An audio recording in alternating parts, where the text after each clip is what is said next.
এদিকে তার স্ত্রী ললিতা, তিনি খুব ভক্তিমতী এবং বুদ্ধিমানী তিনি ছিলেন। তিনি বলে, তাতে দুঃখ কি, তোমার রাস্তা নিয়ে কথা তো, নীলমাধবদের জানার কথা তো, আমরাও তো যাইনি। ঠিক আছে, বাবা নিয়ে যাচ্ছে, বাবার সঙ্গে যাও, আমি তোমার গলবস্ত্রে কিছু সরষে বেঁধে দিচ্ছি। বর্ষাকাল আসছে, তুমি রাস্তায় যাওয়ার সময় সরষে ছড়িয়ে চলে যাবে। কিছুদিন পর বর্ষা আসবে, বর্ষাতে জল পেলে ওই সরষা গাছ কি হবে, গাছ উঠবে। গাছ উঠলে পথ প্রদর্শন, মানে পথের নিদর্শন দিয়ে দিবে। সেই সরষা গাছ দেখে দেখে তুমি ওই নীলমাধব দেবের মন্দিরে পৌঁছতে পারবে। তো তার স্ত্রী গৃহধর্মী, মানে সহধর্মিনী, ধর্মের সহায়িতা, তার কথায় তিনি সরষে গলবস্ত্রতে বেঁধে নিলেন, আর সেই সরষে ছড়াতে ছড়াতে নীলগিরি পর্বতে চলে গেলেন। নীলগিরি পর্বতে গিয়ে সেই নীলমাধব দেবের দর্শন করলেন। নীলমাধব দেবের দর্শনে সেখানে গিয়ে বিশ্বাবসু কি করলেন, ওর চোখ খুলে দিলেন। চোখ খুলে বলে, তুমি দর্শন করো। আর বিশ্বাবসু নীলমাধব সে গভীর জঙ্গলে সেখানে কি দিয়ে সেবা করেন, কন্দমূল আদি। রাত্রে গিয়ে ওকে ছেড়ে দিয়ে জঙ্গলে কন্দমূল এগুলো সংগ্রহ, পুষ্প আদি সংগ্রহ করলেন, তারপরে সেবা করবেন। তো যখন বিশ্বাবসু এইগুলো সংগ্রহ করতে গিয়েছেন, তখন সেই বিদ্যাপতি কি দেখলেন, একটি ঘুমন্ত কাক একটি বৃক্ষের মধ্যে, যেখানে নীলমাধবদেব বিরাজমান, তার সামনে একটি কুণ্ড রয়েছে। কুণ্ডের সন্নিকটে একটি বৃক্ষ রয়েছে। সেই বৃক্ষে একটি ঘুমন্ত কাক ছিল। ঘুমন্ত অবস্থায় ওখান থেকে পতিত হয়ে কুণ্ডে পড়লেন। কুণ্ডে পড়ার পর তিনি চতুর্ভুজ ধারণ করে বৈকুণ্ঠে গমন করছেন, অর্থাৎ সাযুজ্য মূর্তি প্রাপ্ত।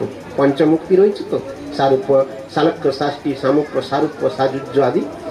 তো সারূপ্যকে এত কথা, শুধু তো প্রসাদ দিয়ে দিলে, বাইরের প্রসাদ দিয়ে দিন না, দিয়ে ই করে দিন, দেওয়া হয়ে গেছে, দিচ্ছে, তাহলে একটু কথা কম বলতে বলুন। তো কি করলেন না, সেই সারূপ্য মূর্তি পেয়ে, সারূপ্য মানে বসন্তি যাত্রা সর্বে বৈকুণ্ঠ মূর্তায়া, অর্থাৎ বৈকুণ্ঠে যে সমস্ত ভক্তগণ বিরাজ থাকেন তারা সবাই সারূপ্য মুক্তি প্রাপ্ত, অর্থাৎ সবাই ভগবানের মতো চতুর্ভুজ। বসন্তি যাত্রা পুরুষা সর্বে বৈকুণ্ঠ মূর্তয়।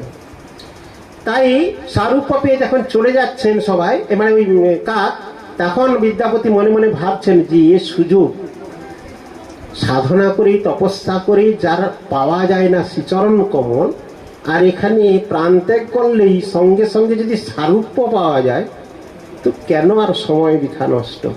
তিনি তৎক্ষণাৎ নিজের প্রাণ ওই কুণ্ডে ত্যাগ করতে যাচ্ছেন। এখন স্বপ্ন আদেশ হচ্ছেন, স্বপ্নে আদেশ নয়, এখন দৈববাণী হচ্ছে যে বিদ্যাপতি, তুমি কিসের জন্য এসেছিলে আমার খোঁজ করতে। নীলমাধবদের দৈববাণী করছি, রাজা ইন্দ্রদম্ন তোমায় আমার সংবাদ আনার জন্য পাঠিয়েছে। তুমি এখানে আমার দর্শন পেয়েছ, এই সংবাদ ইন্দ্রদম্নের কাছে প্রেরণ করো। এটা তো তোমার সেবা, এটা তোমার দায়িত্ব। তখন বিদ্যাপতি বুঝলেন যে হ্যাঁ, আমি যে কাজের জন্য এসেছি এটা তো আমার এখন সম্পূর্ণ হয় নাই। আর বিশ্বাবসুকে বললেন যে তোমার চিন্তা করার কোনো কারণ নেই, আমি এতদিন তোমার সেবায় সেবিত হয়েছিলাম, আর আমার কন্দমূল খেতে ভালো লাগছে না। কি সুন্দরভাবে ভগবত বাণী, যেমন আমার মাধবেন্দ্র পুরীপাদকে বারবার গোপাল স্বপ্নাদেশের দ্বারা বিভিন্নভাবে লীলার কথা, এই করো ওই করো, এইভাবে আদেশ করেছিলেন। ভক্ত ভগবানের যে অধিকৃত সম্পর্ক, ঠিক সেই রকমই ভগবান বলছেন নীলমাধব যে আমার আর কন্দমূল খেতে ভালো লাগছে না, আমি রাজভোগ খেতে ইচ্ছুক। ইন্দ্রদম্ন রাজার দ্বারা আমি সেবিত হতে চাই। এতদিন তো তোমার দ্বারা সেবিত হচ্ছিলাম, তাই তুমি দুঃখ করার কোনো প্রয়োজন নেই, তুমিও সেবা করবে, কিন্তু আমি রাজ সেবা চাই। এদিকে বিশ্বাবসু তিনি তার এই নীলমাধব বিরহ, তার দ্বারা সেবিত হয়েছিলেন, তিনি অন্য জায়গায় সেবিত হতে চলে যাবেন, এই বিরহের জন্য তিনি কাকে দায়ী করলেন? জামাতা বিদ্যাপতিকে দায়ী করে তাকে বন্ধন করলেন, বন্ধন করে বেঁধে রাখলেন। কিন্তু ললিতা খুব উন্নয় বিনয় করাতে এবং অন্যান্য যারা সবর জাতি, যারা জ্যেষ্ঠ, যারা জ্ঞানীবান ছিল, তারা বলে যেহেতু দৈব আজ্ঞা, ভগবানের আজ্ঞা, তুমি এটা কি লঙ্ঘন করতে পারো? তাকে বুঝানোর পর ছেড়ে দিলেন। তো বিদ্যাপতি গিয়ে সঙ্গে সঙ্গে রাজা ইন্দ্রদ্যুম্নকে জানালেন। ইন্দ্রদ্যুম্ন তৎক্ষণাৎ তিনি কি করলেন, জগন্নাথ দেবের দর্শনের জন্য উৎকণ্ঠা ভাবে সবাই চলে আইলেন। কোথায়? নীলগিরি পর্বত। নীলগিরি পর্বত মানে বর্তমান যে জগন্নাথ দেবের যে পুরী ধাম, শঙ্খধাম, ওইখানেই নীলগিরি পর্বত। তো ওখানে এসে সেই জঙ্গলের ভিতরে গেলেন, গাছ কাটতে কাটতে সরিষা গাছ দিকে, সরিষার রাস্তা দিকে। কিন্তু নীলমাধব দেবের দর্শন পেলেন না ইন্দ্রদ্যুম্ন রাজা। ইন্দ্রদ্যুম্ন রাজা যখন নীলমাধবের দর্শন পেলেন না, তখন তিনি মনে মনে ভাবছেন যে জীবন বৃথা, এ জীবন আর রাখবো না। যেহেতু আমি নীলমাধবের দর্শন পেলাম না, তাই জীবন আমি ত্যাগ করে দেবো। এই বলে অনাহারে তিনি অনাহারে থাকলেন কিছুদিন। তখন জগন্নাথ দেব আবার স্বপ্নে আদেশ দিচ্ছেন নীলমাধব দেব যে তুমি আমার নীলমাধব রূপে দর্শন পাবে না, দারু ব্রহ্ম রূপে তুমি আমার দর্শন পাবে। অতএব তুমি একটি কাষ্ঠ রূপে ভেসে আসবে সমুদ্রের। জায়গাটার নাম যেটা চক্রতীর্থ, ওর একটা পূর্বের নাম ছিল, বর্তমান চক্রতীর্থ, যেখানে চক্র পড়ে আছে পুরী স্টেশন থেকে সমুদ্রের দিকে যে রাস্তাটা, চক্রতীর্থ বলে বর্তমানে বিরাজমান। ওই জায়গাটার ওর নাম একটা রয়েছে,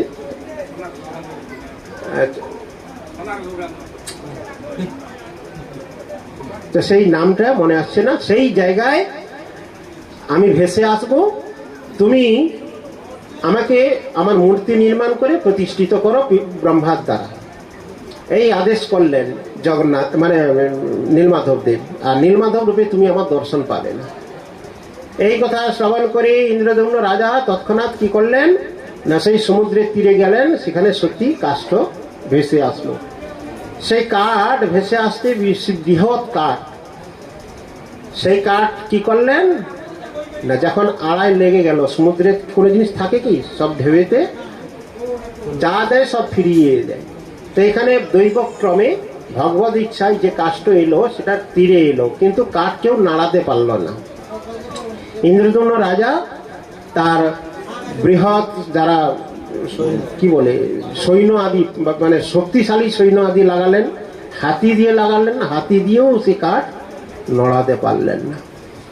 তো তিনি খুব দুঃখে চিন্তান্বিত হয়ে আবার ভগবানের শরণ গ্রহণ করলেন। তখন নীলমাধব দেব বা ভগবান তাকে আদেশ করলেন যে দেখো, আমার যে সেবক বিশ্বাবসু, সে বিশ্বাবসু ব্যাপার কি, মানে বর্তমান সমাজগত ব্যবস্থাতে যারা পারমার্থিক আরাধনা করে তাদের জাতি কুল আদি এই সমস্ত তো অনেক বিবেচনা করে না। শাস্ত্রগতভাবে যে সিদ্ধান্ত বলেছে, যেই ভজে সে শ্রেষ্ঠ অভক্তহীন ছাড়, কৃষ্ণ ভজনের জাতি নাহি জাতি কুলাদি বিচার। অতএব এই সমস্ত শাস্ত্রীয় সিদ্ধান্তগুলো তো আমরা মেনে চলি না। আমরা জগতে একটা আলাদা জায়গা, যেটা কুলাচার দেশাচার এর প্রাধান্যতা বেশি, সেখানে শাস্ত্রাচারকে গৌণ রূপে বর্তমান বিরাজ। শাস্ত্র আচার বেশিরভাগ লোক জানতেও চায় না, মানতেও চায় না। তাই বললেন যে সবর যে বিশ্বাবসু সে এক পাশে ধরবে, তোমার রাজপুরোহিত বিদ্যাপতি সে এক পাশে ধরবে, আর তুমি এক পাশে ধরবে, তবেই আমি যাব। ভগবত ইচ্ছায় বিশ্বাবসু এক পাশে ধরলেন, বিদ্যাপতি এক পাশে ধরলেন, আর চরণ যুগল ইন্দ্রদ্যুম্ন রাজা ধরলেন। সুবর্ণ কটিত রত্ন একটি মানে নিয়ে যাওয়ার কি বলে গো, রথ নির্মাণ করলেন। ও রথ নয়, মানে জগন্নাথের যে রথ ওটা নয়, মানে এখনো নবকলেবরে হলে সেই কি বলে গরু গাড়ির মতো একটা গাড়ি নির্মাণ হয় 4 চাকা দিয়ে, সেরকম নির্মাণ করলেন। তাতে কাঠ দিয়ে সুবর্ণ পতাকা আদি মানে শোভিত করে নিয়ে এলেন। নিয়ে এসে কি করলেন, মন্দির, হ্যাঁ মাঝখানে একটা কথা ছেড়ে গিয়েছি, তো এই নীলগিরি পর্বতের উপরেই জগন্নাথ দেবের মানে নীলমাধবের ইচ্ছায় মন্দির নির্মাণ করতে বলেছিলেন। মন্দির নির্মাণ হলে দারু রূপে আসবেন। তো সেই মন্দিরটি নির্মাণ করেছেন, স্বয়ং কে নির্মাণ করেছেন, বিশ্বকর্মা। 180 হাত মন্দির, 60 হাত মাটির নিচে, 120 হাত উপরে। মাটি থেকে উপরটা 120, নিচে 60 হাত, পাথর দ্বারা নির্মিত কি একটা পর্বত ছিল সামনে। সেই পর্বত, সমস্ত নাম আছে শাস্ত্রে, সেই পর্বত থেকে পাথর বইয়ে এনে এই মন্দির নির্মাণ হয়েছিল। মন্দির নির্মাণ হওয়ার পর তিনি কি করলেন, মাঝখানে আবার কথা রয়ে গেছে, তিনি মন্দির প্রতিষ্ঠা করার যে উদ্দেশ্য ছিল, কাকে নিয়ে? ব্রহ্মাকে নিয়ে। দ্বিতীয় বছরে এই যে নিয়ে এলেন, দারু নিয়ে এলেন। দারুর মাঝখানের যে লীলা, সেটা হচ্ছে তিনি কি করলেন না, ব্রহ্মাকে আনয়ন করতে চলে গিয়েছেন সত্যলোকে। আমরা আগে থেকেই জানি যে এখানে কয়েক হাজার বছর মানে সত্য যুগের 1 মিনিটও সময় নয়, হিসাব যেটা অনেকবার আলোচনা হয়েছে, সময় নেই এখনো বলা। তো পিতামহ ব্রহ্মাকে আনতে গিয়ে এদিকে কি করলো না, ওই যে জগন্নাথ মন্দির, সে মন্দিরটা বালুকা, সমুদ্রের বালুকা হয়ে ধামা চাপা, মানে বালুকা দ্বারা আবদ্ধ হয়ে গেল। মন্দির আর দেখা গেল না, বালুকার নিচে চলে গেল। তো এক সময় তার পরবর্তীতে 2-3 জন রাজা চলে গেলেন। তারপরে গালমাধব নামক রাজা তিনি এলেন। তিনি ঘোড়ায় করে ওই সমুদ্রের তীরে যাচ্ছিলেন, যেতে যেতে তার ঘোড়া হুঁচুট খেল। হুঁচুট খেয়ে যখন পড়লেন, তখন কিসে হুঁচুট খেয়েছে দেখলেন না, ওখানে একটি চক্রের, জগন্নাথ মন্দিরের উপরে যে চক্র রয়েছে, তার চক্রের কিছুটা অংশ ঘোড়া পা লেগে পড়ে গিয়েছিল। চক্র কি করে এলো? বালুকা সরাতে সরাতে আস্তে আস্তে বালুকা যখন পরিষ্কার করলেন, এর বৃহৎ মন্দির বেরোলো। তখন গালমাধব রাজা তিনি কি করলেন, মন্দিরকে আরো পরিষ্কার পরিজাদি করে তিনি তার আধিপত্য বিস্তার করলেন, যে আমি মন্দির করেছি, গালমাধব রাজা। এদিকে ইন্দ্রদ্যুম্ন রাজা পিতামহ ব্রহ্মাকে নিয়ে যখন ওইখানে পৌঁছলেন, তখন দেখেন মন্দিরের দখল নিয়েছেন গালমাধব রাজা। তো 2 রাজার মধ্যে বিবাদ সৃষ্টি হলো। পিতামহ ব্রহ্মা সাক্ষাৎ, গালমাধব বলে আমার মন্দির, রাজা ইন্দ্রদ্যুম্ন বলে এই মন্দির তো আমি নির্মাণ করেছি। তো দুজনের সমস্যার সমাধান কি হবে?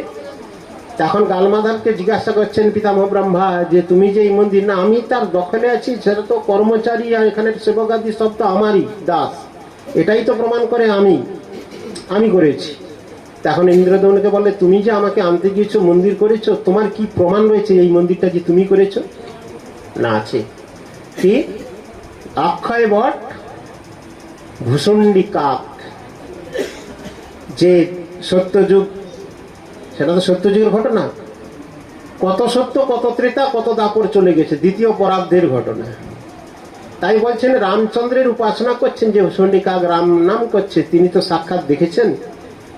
সে অক্ষয় বট, ভূষণ্ডী কাক, আর ওই যে পাথর আনয়ন করেছিলেন কচ্ছপ মূর্তি, কুর্ম মূর্তি, তার পিডি হয়ে গেছিল ঘর্ষণে ইত্যাদি অনেক প্রকার লীলা এগুলো আছে। তো তারাই প্রমাণ করলেন যে ইন্দ্রদ্যুম্ন রাজাই এই মন্দির নির্মাণ করছেন। সেই কথা শ্রবণ করে গালমাধব নিজে বুঝতে পারলেন যে আমি বাস্তবে তো তিনি করেননি, তিনি পরে মন্দিরের বালুকা সরিয়ে পরিষ্কার করেছেন। তখন পিতামহ ব্রহ্মার আদেশে গালমাধবের রাজত্ব ইন্দ্রদ্যুম্ন সরোবর, গুন্ডিচা মন্দিরের পরে যে ইন্দ্রদ্যুম্ন সরোবর রয়েছে, ওই সরোবরের পিছনে পরে যেতে বললেন গালমাধবকে, এবং ইন্দ্রদ্যুম্ন রাজা ওইখানে তিনি তার মন্দির পেলেন। পিতামহ ব্রহ্মাকে নিয়ে মন্দির প্রতিষ্ঠার যে প্রক্রিয়া, তখন পিতামহ ব্রহ্মা বললেন যে এখানে সাক্ষাৎ দারু মূর্তিটা ধারণ করে ভগবান এসেছেন, তার যে প্রতিষ্ঠা সেটা আমি কি করব, সাক্ষাৎ ভগবান যেখানে উদীয়মান, স্বয়ম্ভু যেখানে, তা আমার প্রতিষ্ঠা করার তো এখানে প্রয়োজনীয়তা ঠিক নেই। তথাপি আমি এই মন্দিরের যে ধ্বজা আমি নিজে হস্তে বাঁধছি, যা দর্শন করলে কয়েক যোজন দূর থেকে যদি ধ্বজা দর্শন করে, তৎক্ষণাৎ সে উদ্ধার হয়ে যাবে। নিতাই গৌর প্রেমানন্দে। তাই জগন্নাথ দেবের মন্দিরের ধ্বজার এত মহিমা, যে ধ্বজা পিতামহ ব্রহ্মা স্বয়ং নিজেই বেঁধেছিলেন। আর ওই দারু মূর্তি যে এসেছে, তার মূর্তি প্রতিষ্ঠিত হওয়ার জন্য পিতামহ ব্রহ্মা তিনি কি করলেন না, ওখানে নৃসিংহদেব রয়েছে পশ্চিম দিকে, মন্দিরের পশ্চিম দিকে নৃসিংহদেব রয়েছেন। সেই নৃসিংহদেবের সম্মুখে যজ্ঞ আরম্ভ করলেন। আর এদিকে কাষ্ঠ নির্মিত সেই দারু রূপী সেই যে নিয়ে এলেন, সেই দারুকে মূর্তি প্রদানের জন্য যত প্রকার সমস্ত যারা সুতার কর্মী নাকি বলে, যারা যারা মূর্তি নির্মাণ করে তাদেরকে এখন ডাকলেন সুতার মিস্ত্রি বলে। তো তারা অনেকে এলেন, কিন্তু কেউ কাঠে বাটুলি নাকি বলে বাটুলিতে ঠেকাতে পারলেন না। তো এদিকে রাজা খুব চিন্তিত, ভগবানের রূপ কিভাবে হবে, ভগবানের যেখানে এত মিস্ত্রি এসে তার কাঠে হাত দিতে পারছে না। ঠিক এমন সময় এক অনন্ত মহারানা একজন বয়স্ক মিস্ত্রি, মানে যার 80 বছর বয়স হয়ে গেছে বললে চলে, কাঁপছে, শরীর ঠিকমতো দাঁড়াতে পারছে না। তিনি এসে রাজার কাছে বলছেন যে আমি মূর্তি নির্মাণ করব। তখন রাজার সেখানে সব হাসছেন, বলে এত বরিষ্ঠ সমস্ত ঋষি, মানে যারা, তারা কিছু করতে পারলো না, বয়স্ক লোক করবে। তো তখন বলছে তুমি কি পারবে? রাজা বলছে, জিজ্ঞাসা করছেন, বলে হ্যাঁ পারবো, তবে আমার এক শর্ত রয়েছে। না কি শর্ত? না এই মূর্তি নির্মাণ করতে